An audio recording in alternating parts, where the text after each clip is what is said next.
Ako si Mia, 16 na taong gulang. Lumaki akong masaya kahit mahirap ang buhay.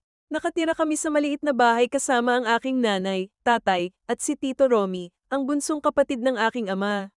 Simula pagkabata, mabait si Tito Romy. Lagi siyang may pasalubong at laging handang tumulong sa amin. Ngunit nang lumipas ang mga taon, unti-unting nagbago si Tito. Minsan, naiisip kong masyado na siyang pabor sa akin. May mga pagkakataong hinahawakan niya ang aking balikat o pinapalapit ako sa kanya ng sobrang dikit. Akala ko noong una ay normal lang iyon dahil kamag-anak naman siya. Ngunit nagbago ang lahat isang gabi.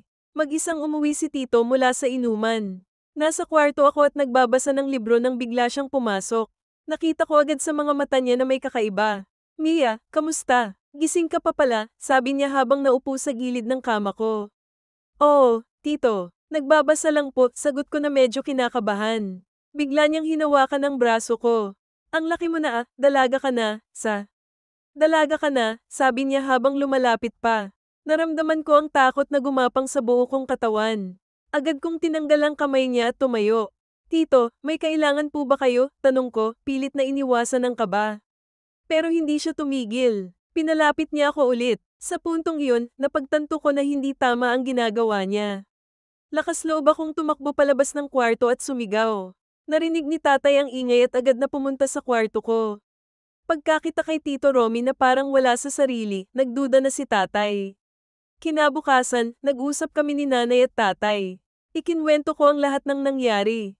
Masakit para sa kanila na malaman ang ginawa ng kapatid ni tatay, pero hindi nila iyon pinalampas. Dinala namin si Tito sa mga awtoridad at nagsampa ng kaso. Mahirap ang mga sumunod na araw. Maraming tsismis at panghuhusga mula sa mga tao. Ngunit hindi ko pinansin ang lahat ng iyon. Alam kong tama ang ginawa namin. Naging lakas ko ang pagmamahal ng pamilya ko. Ngayon, isa akong tagapagsalita para sa mga kabataan na nakaranas ng pang-aabuso. Alam kong mahirap ito, pero kailangang ipaglaban ang hustisya at huwag matakot magsalita. Sana ang kwento kong ito ay magbigay ng inspirasyon sa iba na lumaban para sa kanilang karapatan.